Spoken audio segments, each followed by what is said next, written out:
Hari ini itu kerendahan hati itu sangat penting sekali ya. Nanti saya tunjukkan ayat-ayatnya kenapa ini sangat penting. Amsal 22 ayat 4. Yang bawah sebenarnya ya, terjemahan baru bahasa Indonesia itu yang bawah. Ganjaran kerendahan hati dan takut akan Tuhan adalah kekayaan, kehormatan, dan kehidupan. Ya. Baru dalam terjemahan lain bahasa Indonesia, kerendahan hati dan takut akan Tuhan mendatangkan kekayaan, kehormatan, dan kehidupan. Menurut ayat ini, dua syarat diperlukan. Rendah hati. Karena kalau kita nggak rendah hati, kita nggak mau belajar. Orang yang rendah hati itu salah satu cirinya adalah mau belajar. Sekalipun mungkin dikritik, sekalipun mungkin dicela, tapi mau belajar. Tidak mutung, ya, tidak ngambek karena dikasih tahu, tapi membuka diri mau belajar. Rendah hati, dan yang kedua takut akan Tuhan. Nah, kalau di perjanjian lama khususnya, kalau disebut takut akan Tuhan itu artinya dalam. Bukan seperti kita takut ketemu ular, ya, atau kecoa. Ada yang takut cicak, ya. Bukan seperti itu. Tapi ini sikap respek, hormat kepada Tuhan, segan. Nah, kalau kita punya sikap seperti itu, artinya dengan sendirinya kita nih mau belajar, kita menjauhi kejahatan. Dan akhirnya Tuhan yang memang sangat baik itu bisa mempercayakan kepada kita kekayaan, kehormatan, dan kehidupan. Kalau kita rendah hati dan sikap kita takut akan Tuhan, maka upahnya adalah kaya, dihormati, mati masuk surga gitu. Simpel sekali ya. Di Alkitab itu ada kisah terkenal Lazarus dan orang kaya. Dan itu dulu sering diperdebatkan, ya. Yang mana lebih bagus? Lazarus miskin di dunia tapi masuk surga, atau orang kaya? Kaya di dunia tapi masuk neraka. Ya. Lalu ribut, ya. Karena dikatakan kan waktu mati ini orang kayanya menderita kepanasan, ya, di neraka. Orang miskinnya Lazarus di pangkuan Abraham. Jadi pilihannya bukan dua aja sebenarnya, bukan Lazarus atau orang kaya, tapi ada Abraham. Abraham itu kaya di muka bumi, masuk surga dan mangku Lazarus. Ya, saya sekian tahun yang lalu diberkati dengan kesaksian satu hamba Tuhan, dia bagikan nih, kenapa Lazarus itu diselamatkan, kenapa dia masuk surga. Apakah karena dia miskin? Ternyata bukan. Lazarus itu masuk surga di pangkuan Abraham karena namanya Lazarus. Dia punya nama Lazarus, dan arti nama Lazarus adalah diselamatkan oleh Tuhan. Jadi Lazarus masuk surga bukan karena dia miskin atau karena dia kaya, tapi karena dia diselamatkan oleh Tuhan. Orang kaya itu gak diberi nama. Jadi waktu nanti kalau baca kitab Wahyu ya pasal 20, pada akhir zaman itu dibuka semua kitab, ada satu buku atau satu kitab namanya kitab kehidupan. Yang namanya gak tercatat dalam kitab kehidupan itu masuk neraka. Orang kaya itu namanya gak ada, gak dikenal. Lazarus ada, karena namanya artinya diselamatkan oleh Tuhan. Bagaimana kita diselamatkan oleh Tuhan? Konteks perjanjian baru adalah kenal Yesus. Terima Yesus sebagai Tuhan dan Juru Selamat. Itu pintu awalnya.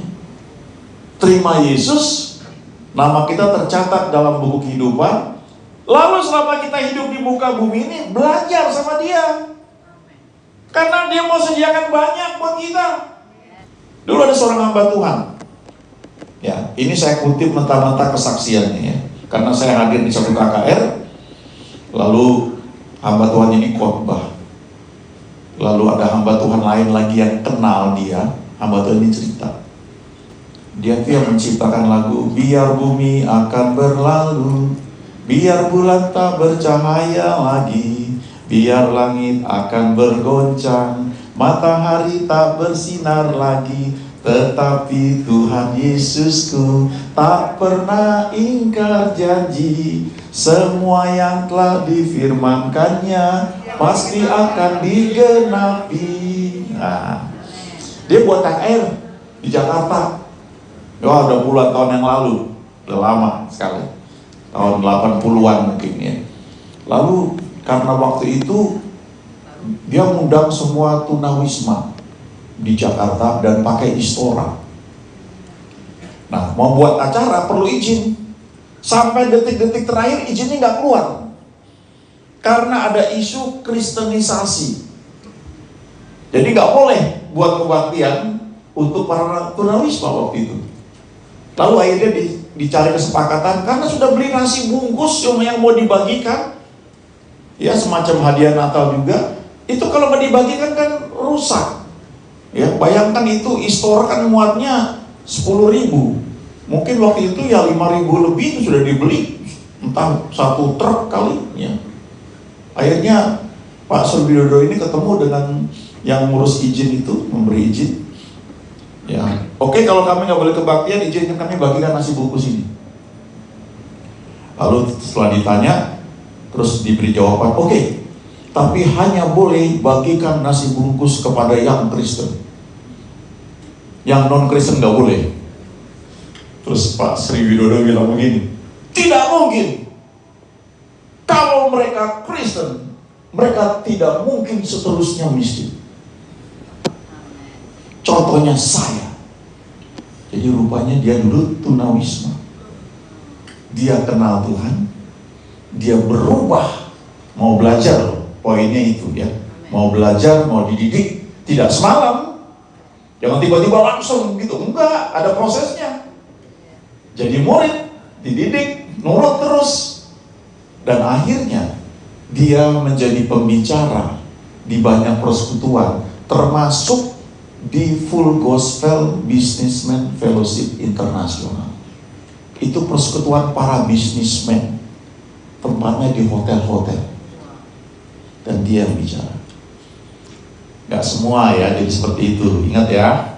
Tapi janji Tuhan, Yohanes 10 ayat 10b, aku datang supaya mereka punya hidup Zoe, hidupnya Tuhan, dan mempunyai dalam segala kelimpahan. Jadi berkat. Tidak hanya buat kita, melimpah keluar, jadi berkat bagi orang lain. Itu janji Tuhan. Dulu ada hamba Tuhan sudah meninggal, namanya Yeremia Lim. Sekolahnya cuma sampai STM, tidak bisa bahasa Inggris, tapi dia nurut Tuhan, dan dia dipakai Tuhan bangun gereja di Amerika. Dia pembicara pertama orang Indonesia yang KKR di Gelora Bung Karno, yang bisa muat 100.000 orang itu. Kalau ada hamba Tuhan dari luar negeri datang, dia penterjemahnya. Orang Jawa medok kalau ngomong, cuma STM, awalnya tidak bahasa Inggris, tapi kemudian menjadi pembicara internasional. Ya. Gak ada yang mustahil bagi orang percaya. Dia bangun gereja yang cukup besar, sinodenya namanya Masa Depan Cerah. Ya, gereja Kristen Perjanjian Baru itu banyak. Di Bandung, Fajar Harapan, ada Fajar Kebangkitan dan sebagainya. Ya. Nah, jadi kalau kita rendah hati dan takut akan Tuhan, ini janji Tuhan, kekayaan, kehormatan, dan kehidupan. Walaupun kekayaan itu relatif, ya, nggak bisa dibandingkan orang yang punya mobil 20 itu lebih kaya. Mungkin dia punya perusahaan penyewaan mobil, ya. Jadi relatif, tapi yang Tuhan janjikan pasti cukup buat kita, buat diri kita, dan buat jadi berkat buat orang lain. Nggak harus kaya dulu baru jadi berkat. Kita punya berapa, kita belajar menyisihkan untuk menjadi berkat bagi orang lain. Dan percayalah, Tuhan tidak pernah berhutang. Ya, setiap menabur Tuhan akan mengembalikan. Nah, saya mau tunjukkan beberapa ayat, setidaknya 5 ayat ini tentang kerendahan hati. Ya, yang pertama Mazmur 22 ayat 27. Orang yang rendah hati akan makan dan kenyang. Itu janji Tuhan.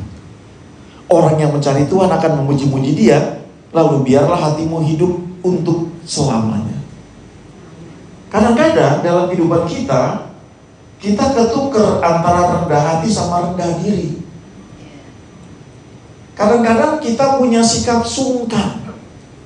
Sungkan itu memang bukan berarti salah. Kadang-kadang karena sikap hati mau sopan, tapi tanpa sadar bisa juga itu menjadi bentuk rendah diri atau bentuk lain yang namanya minder. Jadi sungkan. Nanti saya tunjukkan sedikit ya. Tapi contohnya begini, paling praktis.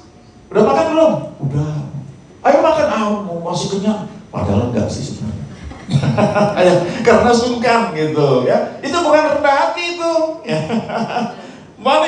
Baik jujur aja, nanti aja deh ya, saya mau buru-buru misalnya, thank you begitu. Lebih baik begitu. Rendah hati itu tidak bohong ya. Rendah hati itu bicara apa adanya, tapi mungkin bahasanya juga mungkin diatur ya. Itu ada cara ngomong tersendiri. Tapi bukan seperti yang saya katakan tadi. Sudah kelaparan, enggak, makasih, saya masih kenyang.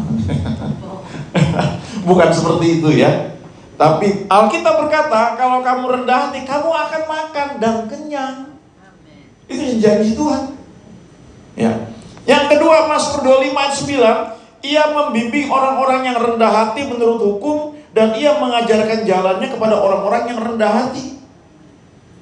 Itu sebabnya kita perlu belajar untuk mengizinkan Tuhan mengajar kita supaya kita hidup dalam kerendahan hati. Sebab orang yang rendah hati itu akan dibimbing Tuhan. Kalau kita nggak rendah hati, nggak bisa diajar, nggak mau diajar. Itu keputusan ada pada kita. Kita datang ke gereja dengar firman, kita bisa putuskan percaya atau tidak, itu keputusan ada pada kita. Lalu setelah itu mau kita lakukan apa enggak, tergantung kita yang memutuskan. Tapi orang yang rendah hati itu, Alkitab berkata, Tuhan akan bimbing. Lalu Tuhan mengajarkan jalannya. Ya, ingat jalan Tuhan bukan seperti jalan dunia. Ya, seperti tingginya langit dari bumi, demikian tingginya rancangan Tuhan dari rancangan kita. Jalan-jalan Tuhan daripada jalan-jalan kita. Ya. Jadi ini ayat kedua yang perlu kita ingat ya. Nanti renungkan. Ada banyak sebenarnya, tapi saya cuma tunjukkan, menurut saya ini ayat-ayat yang cukup mewakili dan sangat penting. Yang ketiga, Mazmur 37 ayat 11. Tetapi orang-orang yang rendah hati akan mewarisi negeri dan bergembira karena kesejahteraan yang berlimpah-limpah. Ya. Kadang-kadang ada orang-orang yang karena merasa dirinya punya nilai lebih tinggi, tanpa sadar itu sombong. Kalau dalam pekerjaan tuh nggak bertahan gitu, kayak kutu loncat gitu. Ya. Kerja sebentar di sini nggak tahan ya, lalu pindah gitu. Di sini sudah lebih nyaman, lalu kayaknya ada sesuatu yang menyinggung perasaannya, di tempat lain ada yang menawarkan, pindah lagi. Dulu saya punya teman, saya masih ingat ya. Dia memang sekolahnya nggak tinggi ya, tapi kemudian dia keterima di satu perusahaan di PLN. Kemudian dia ikut training, lalu dia akhirnya bekerja. Nah, waktu bekerja, saya lupa berapa lama, tapi kemudian dia keluar. Saya nggak tahu kenapa dia keluar, tapi salah satu yang dia ceritakan adalah ternyata kerjaannya, nanti mesti naik-naik ke tiang-tiang listrik kayak begitu. Nah, karena dia beberapa tahun lebih tua dari saya, jadi saya juga belum bisa membayangkan banyak hal yang sekarang saya tahu untuk saya ceritakan kepada dia. Mungkin dia punya pertimbangan, tapi menurut saya pada saat itu pilihannya nggak banyak.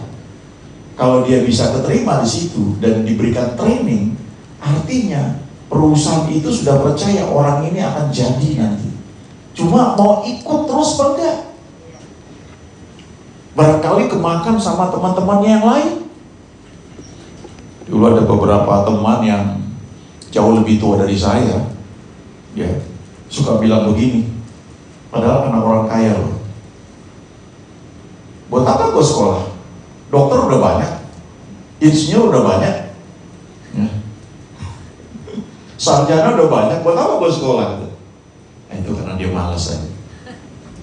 Padahal orang tuanya kaya. Dan sayang sekali sih memang, ya. Saya kenal waktu itu, ya dia memang sudah nggak sekolah dan dia bekerja. Ya pada saat itu mungkin masih lumayan sih ya, dia jadi driver ya. Tapi juga hidupnya mabok-mabokan waktu itu. Ya saya nggak bisa beri nasihat buat dia memang karena dia jauh lebih tua dari saya dan saya juga belum tahu banyak. Rendah hati itu diperlukan. Ya. Dan kalau kita mewarisi negeri, dikatakan bergembira karena kesejahteraan yang berlimpah-limpah. Kalau kita rendah hati, kita akan mewarisi negeri. Ya, perlu kesabaran, perlu ketekunan. Percayalah, kalau itu jalur yang Tuhan tetapkan buat kita, pasti selalu cukup. Pasti, gak mungkin gak. Walaupun kadang-kadang nampaknya sedikit mepet-mepet, tapi Tuhan tidak pernah tinggal. Tetap setia aja di situ. Karena orang yang rendah hati akan mewarisi negeri. Amsal 11 ayat 2. Jikalau keangkuhan tiba, tiba juga cemooh. Tetapi hikmat ada pada orang yang rendah hati. Jadi kalau kita rendah hati itu ada hikmat. Hikmat itu apa? Itu pengetahuan yang diaplikasikan pada waktu tertentu. Bukan hanya tahu di otak, tapi waktu dalam satu situasi dibutuhkan satu tindakan, hikmat itu muncul. Nah, itu yang dimiliki oleh orang-orang yang rendah hati. Kenapa? Karena mau belajar, itu salah satu cirinya. Orang yang rendah hati itu mau belajar. Sekali lagi, kadang-kadang tidak selalu sesuatu yang kita terima sebagai satu bentuk pengajaran itu enak. Kadang-kadang orang yang menyampaikan itu keras, mengkritik. Saya punya teman ya, dia cerita, dia kerja di satu perusahaan, bosnya itu tinggal di Singapura. Jadi seminggu atau sebulan beberapa kali datang. Selebihnya teman saya ini yang menjadi wakil. Lalu ada satu orang karyawan yang memang nggak benar kerjanya, jadi dipecat. Keputusan dari bos yang di Singapura. Teman saya sampaikan, orang ini marah, tidak terima, dan dia bilang ini campur tangan teman saya itu. Teman saya bilang, aku enggak, itu dari bos langsung. Lalu orang ini marah, nantang teman saya berantem. Ya. Kalau laki-laki, ayo kita duel. Teman saya bilang begini, orang Jawa deh, aku kok ya heran, kok aku bisa diem gak bereaksi gitu. Aku cuma bilang ya kalau kamu marah aku bisa ngerti, tapi ini keputusan bukan dari aku. Wah, marah orang ini, muka teman saya diludahin. Dan teman saya bilang begini, aku heran ya, kok bisa tenang, aku cuma ambil tisu, aku lap muka aku gitu. Dan dia gak bereaksi. Nah, besoknya orang itu datang minta maaf. Memang tetapi besar. Saya gak bilang bahwa selalu harus gitu ya, tapi ada ayat di Yesaya 50. Ya, ketika Tuhan membuka telinga kita, dikatakan setiap pagi Tuhan mempertajam pendengaranku untuk mendengar sebagai seorang murid. Aku tidak memberontak ketika Tuhan membuka telingaku. Aku tidak memberontak waktu aku dicambuk, dipukul, waktu aku diludahi. Jadi rupanya salah satu pengertian, semakin mengerti suara Tuhan, itu kadang-kadang melalui proses yang gak enak. Tidak selalu harus dinudai, enggak, itu contoh yang sudah ekstrim. Tapi kalau kita tidak cukup rendah hati, mungkin kita akan berontak. Emangnya nggak ada tempat lain? Padahal sebenarnya Tuhan sedang mengajar kita. Ya. Kadang-kadang itu bisa lewat istri, lewat suami, lewat anak, lewat orang tua, atau lewat teman, atau hal-hal lain yang kita alami. Nah, sebaliknya, lawan dari rendah hati adalah keangkuhan atau kesombongan. Nah, 1 Petrus 5 ayat 5 juga di Yakobus ya, itu juga dikatakan, demikian jugalah kamu hai orang-orang muda, tunduklah kepada orang-orang yang tua, dan kamu semua rendahkanlah dirimu seorang terhadap yang lain, sebab Allah menentang orang yang congkak, tetapi mengasihani orang yang rendah hati. Ini ayat saya nggak lupa, lebih dari 40 tahun yang lalu kakak rohani saya ajarin ini. Kalau kita congkak, kalau kita sombong, itu Tuhan sendiri yang menentang kita. Nah, kalau Tuhan menentang kita, siapa yang bisa lawan? Kalau Tuhan di pihak kita, kita nggak perlu takut. Tapi kalau Tuhan sendiri menentang kita, apa yang bisa kita buat? Alkitab berkata, Allah menentang orang yang congkak, tetapi mengasihani orang yang rendah hati. Bahasa Inggrisnya bilang, Tuhan itu memberi anugerah kepada orang yang rendah hati. Anugerah itu apa? Sesuatu yang Tuhan berikan yang kita tuh gak bisa. Kekuatan Dia. Kita mungkin belum tentu punya pendidikan yang cukup, tapi kalau kita punya sikap yang benar, ya, salah satunya adalah rendah hati. Percayalah, Tuhan bisa dan mau membuka pintu, menempatkan kita di tempat-tempat yang memang Dia tahu kita bisa dipercaya. Dan kalau Tuhan tempatkan, jangan takut, soal fasilitas pasti terjamin. Nah, kita coba lihat sebentar apa itu definisi kerendahan hati, ya. Ini bisa banyak ya, tapi kira-kira seperti ini. Rendah hati adalah sikap atau sifat seseorang yang tidak sombong, tidak meninggikan diri, serta mau menghargai dan mengakui kelebihan orang lain tanpa meremehkan dirinya sendiri. Ya, bukan rendah diri. Rendah hati beda dengan rendah diri. Rendah diri itu minder, menganggap diri tidak pantas, tidak layak. Memang waktu kita pertama kali berjumpa dengan Tuhan, kita menyadari bahwa kita tidak layak. Itu sebabnya kita perlu anugerahnya. Kita dilayakkan menjadi anak-anak Allah. Tapi setelah itu, karena firman berkata, kita adalah orang yang dibenarkan, kita adalah orang yang dikuduskan, maka waktu doa, tentunya setelah kita tahu ya, kita sudah terima Yesus ya, sadari kebenaran itu. Saya orang benar, bukan karena saya nggak pernah berbuat salah, bukan, tapi karena saya dibenarkan. Saya percaya firman Tuhan mengatakan demikian. Oleh sebab itu bisa berdoa dengan penuh keyakinan, dan Alkitab berkata sangat besar kuasanya. Yakobus 5 ayat 16b ya.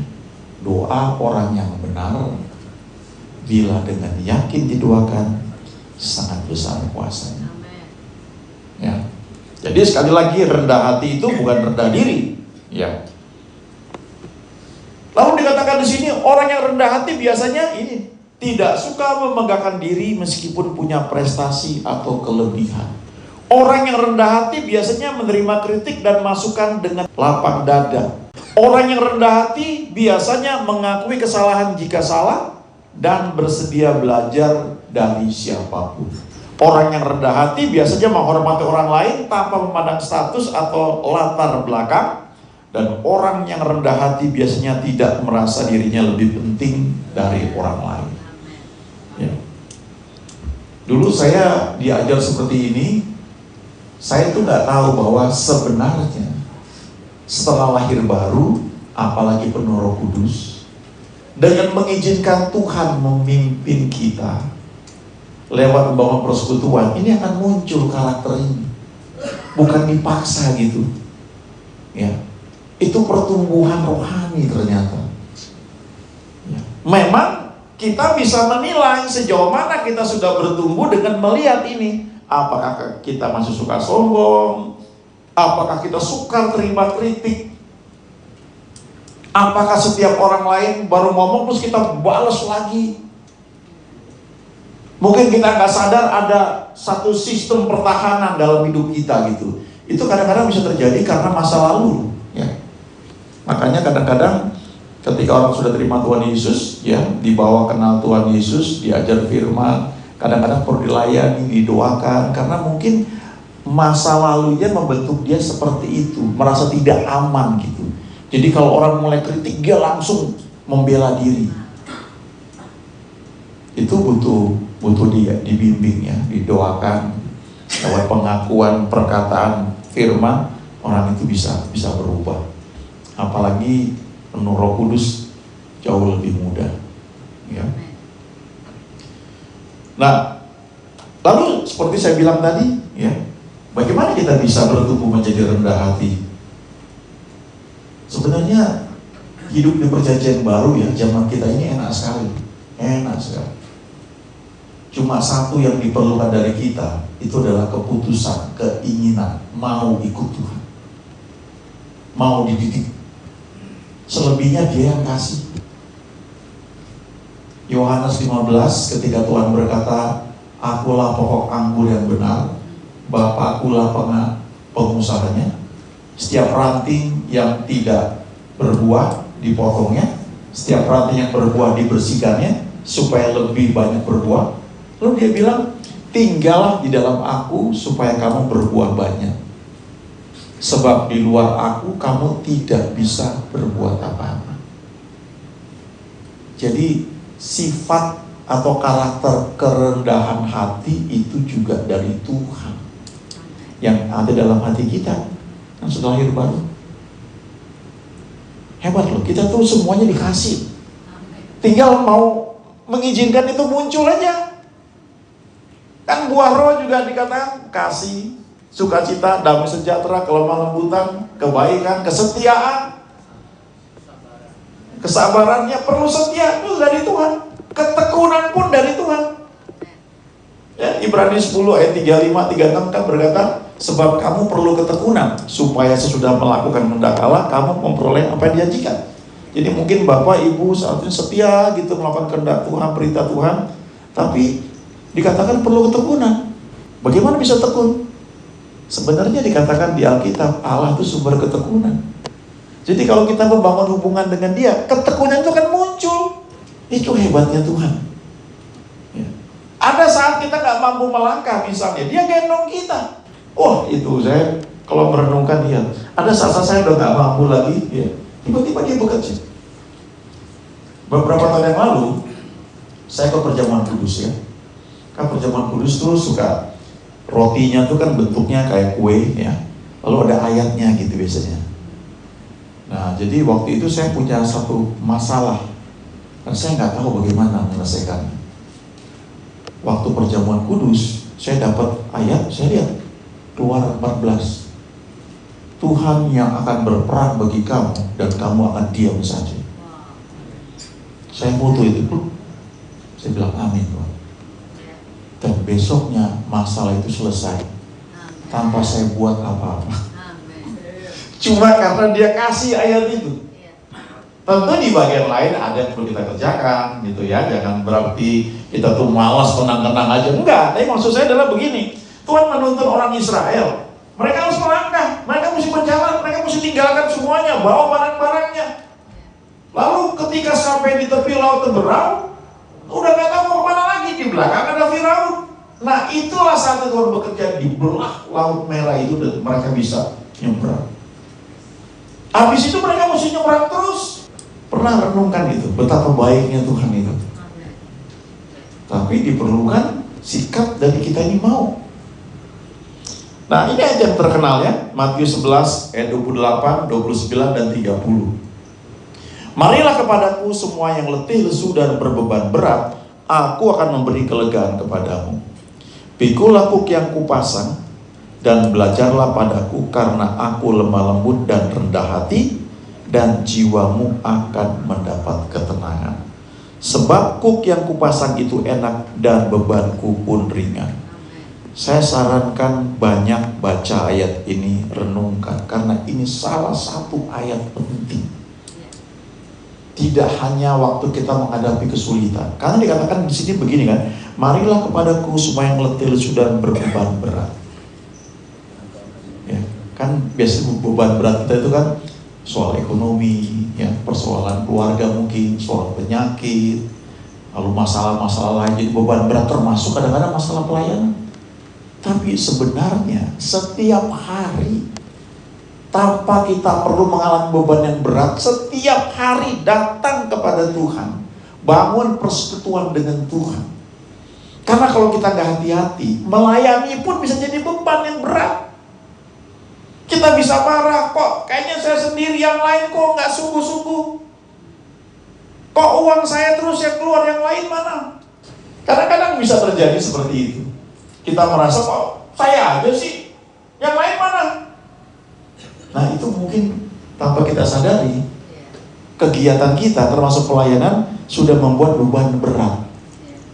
Terjemahan lain tuh bilang begini, kalau kamu capek karena aktivitas agamawi, kadang-kadang kan jadi satu beban itu. Wah, mesti jam doa, wah mesti masuk misalnya satu tempat doa jam sekian ke jam sekian. Kita mungkin sudah melakukan itu sebagai sesuatu yang entah rutinitas atau keharusan tanpa kekuatan dari Tuhan yang dari dalam gitu. Ya capek, pasti capek. Nah, Tuhan ajarkan, ayo kepadaku, datang kepadaku, aku akan memberi kelegaan. Lalu dia bilang, pikulah kuk yang kupasang. Kuk itu lambang ini, beban, tugas, tapi juga lambang pasangan. Karena ini konteksnya adalah kalau di Israel pada masa itu, ya, kalau lembu ditugaskan untuk membajak sawah, misalnya membajak tanah gitu ya, atau memutar batu kilangan, pokoknya berat-berat dulu kan, belum ada mesin kan, semua pakai tenaga hewan gitu. Nah, lalu di samping lembu yang sudah dewasa ini, ada lembu yang masih muda, ya, lembu anak yang sedang dilatih. Dia dikasih kuk juga, berpasangan dengan induknya tuh. Nah, induknya jalan ke sana, mungkin anak yang masih muda ini selama ngikut jalan gak rasa beban di sini. Tapi kalau dia berontak, dia mau belok kanan sendiri, dia mau belok kiri, itu akan menekan dia di sini. Nah, waktu Tuhan bilang, pikulah kuk yang kupasang, artinya begini, kamu tuh sedang aku latih. Kuk yang paling berat itu aku yang pikul. Kamu nurut sama aku, tenaganya itu dari aku. Kalau kamu berontak, mau ke kanan ke kiri, kamu kan merasa berat. Atau mungkin kamu pikul kuk yang lain. Saya selalu hati-hati kalau diminta satu pelayanan jabatan ya. Sering saya bilang ya saya doa dulu ya. Karena memang Tuhan pakai pemimpin kita mungkin kasih tugas. Tapi saya pastikan bahwa saya dapat konfirmasi dari Tuhan. Ya. Kalau hal-hal yang mungkin ya membantu bereskan kursi ya tak perlu doa dulu lah ya. Bantu. Tapi kalau misal sesuatu jadi ketua panitia apa, jadi gembala misalnya ya. Kadang-kadang kita berdoa supaya kita menerima kuk yang dari Tuhan. Pikulah kuk yang kupasang dan belajarlah padaku. Jadi sementara kita menerima tugas atau kuk yang dari Tuhan, kita belajar sama dia. Caranya gimana? Ya bangun hubungan dengan dia, libatkan dia dalam segala hal. Dan dia bilang, karena aku lemah lembut dan rendah hati. Jadi kita belajar rendah hati dari mana? Dari Tuhan Yesus. Bukan sekedar karena kita baca Alkitab, tapi karena Roh Kudus mewahyukan. Dan juga dari dalam ini ada power yang keluar, memampukan kita melakukan apa yang Tuhan perintahkan. Saya pernah ya, banyak punya pengalaman aneh-aneh lah ya. Tapi itu, satu ketika gini, saya sedang cuci mobil di rumah ya. Lalu ada telepon datang. Itu sore. Ini zaman Jakarta belum ada ganjil genap kayak sekarang ya, belum masih bebas lah gitu ya. Tapi padat memang. Kalau pulang itu sore dari Jakarta, ya jam-jam 7 itu, ya dari jam 6, jam 7, 8 macet. Saya pernah 5 jam di perjalanan sampai rumah. Ya, pernah sampai akhirnya berhenti di mana dulu gitu, ya, supaya agak lega. Nah sebaliknya kalau sore begitu dari rumah saya ya ke arah Jakarta itu lancar karena arusnya yang orang pulang kantor. Saya ditelepon, ya, saya sering pelayanan setempat ya, jatuh kantor. Terus, Pak, mohon maaf Pak, ini ada pembicara yang mestinya dijadwal Pak nanti jam 7 malam, tapi sampai tadi siang sore kami hubungi nggak ada Pak, nggak bisa dihubungi, bisa nggak Pak gantiin? Oh ya oke, karena saya suka pelayanan di situ. Jadi saya datang saudara, saya berburu mandi ya. Wah, terus begitu saya masuk parkir 6:30, jadi kurang setengah jam, ditelepon lagi.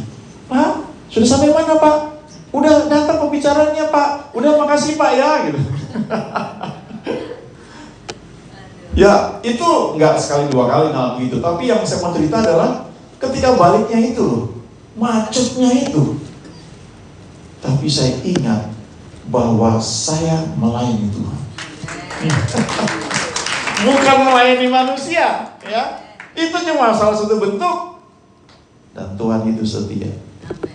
Itu bisa loh ada sukacita, bisa ketawa begitu, nggak marah, enggak. Ya memang, ya ada proses yang dilalui banyak lah gitu ya. Tapi itu saya pikir, yang memang Tuhan bilang kalau kamu memikul kuk yang aku pasang, kamu ikut belajar padaku. Aku ini lemah lembut, rendah hati. Kamu akan mendapatkan rest, keteduhan, tenang. Lalu dia bilang sebab kuk yang kupasang itu enak dan bebanku pun ringan. Kalau Tuhan kasih tugas tidak mungkin berat. Kalau berat dia kasih kekuatan, pasti bisa. Enggak mungkin enggak. Itu Tuhan kita, Tuhan yang dahsyat ya. Sedikit lagi ayat ini dalam terjemahan lain bilang begini.